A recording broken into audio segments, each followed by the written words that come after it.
UP ఉన్నావ్ జిల్లా జైళ్ల ఖైదీలంతా ఏం చేస్తున్నారో చూడు గిటు. ఇదేంది గింతమంది ఒక్కపారే చెంబులు మగ్గులు పట్టుకొని బడి పిల్లలు పోసుకున్నట్టు బుడా బుడా తానాలు పోసుకుంటున్నారేంది అనుకుంటున్నారులే. వీళ్ళు చేసేది ఒట్టి తానాలు కాదు, కుంభమేళా త్రివేణి సంగమం నీళ్లతోటి చేస్తున్న పుణ్యస్నానాలు.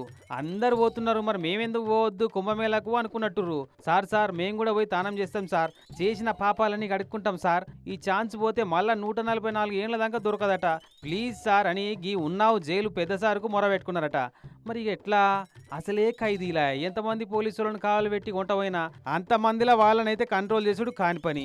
ఇక అట్లా అని వాళ్ళు అడిగిన దాంట్లో తప్పేం లేదు, ఎంత ఖైదీలైనా వాళ్ళు కూడా మనుషులే కదా అని ఇక ఓ కుండల త్రివేణి సంగమంకి వెళ్ళి నీళ్లు తెప్పించి పూజ చేసి ఈ సంపుల కలిపి జైల్లో ఉన్న మగ ఖైదీలు ఆడ ఖైదీలు అందరితోటి తానాలు తెప్పించిండట. గిట్లా ఖతం ప్రయాగ్రాజ్కు పోయే పని లేకుండానే జైల్లో ఉన్న ఖైదీలందరికీ పుణ్యస్నానాలు పూర్తి చేపించిండు.